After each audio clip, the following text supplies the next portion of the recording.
మామిడికాయలు నేను లేకుండా మా చెట్టుకి కోసి ఇగో ఇట్లా బాక్సులలో వండబెట్టిల్లు కొండమ్మ వాళ్ళు. మొన్న లాస్ట్ 1 వీక్ అంతా ఊరెళ్ళిన కదా పెళ్లి కోసము.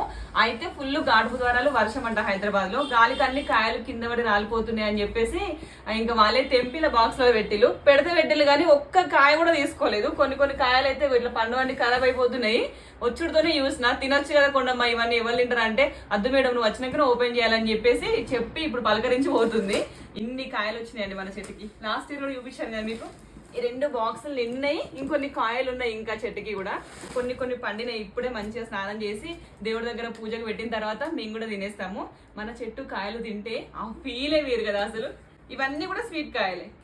వీడియో తీసేంతవరకు ఒక్క కాయ కూడా ఇయ్య అంటే మా వాళ్ళు కూడా ఎట్లా చూస్తారు ఇద్దరు. సో తీయటి వాసన వద్దానే మంచిగా కాయలు. చెట్టు కాయలు ఎంతైనా చెట్టు కాయలే కదా. మన చెట్టు కాసిన కాయలు అంటే ఇంకా ఫేల్ వేరే ఉంటుంది. చెట్టు కాయలు నువ్వన్నీ పంచలేదు ఇంకాకు. సో ఇదన్నమాట మా మామిడి పండ్ల సంత.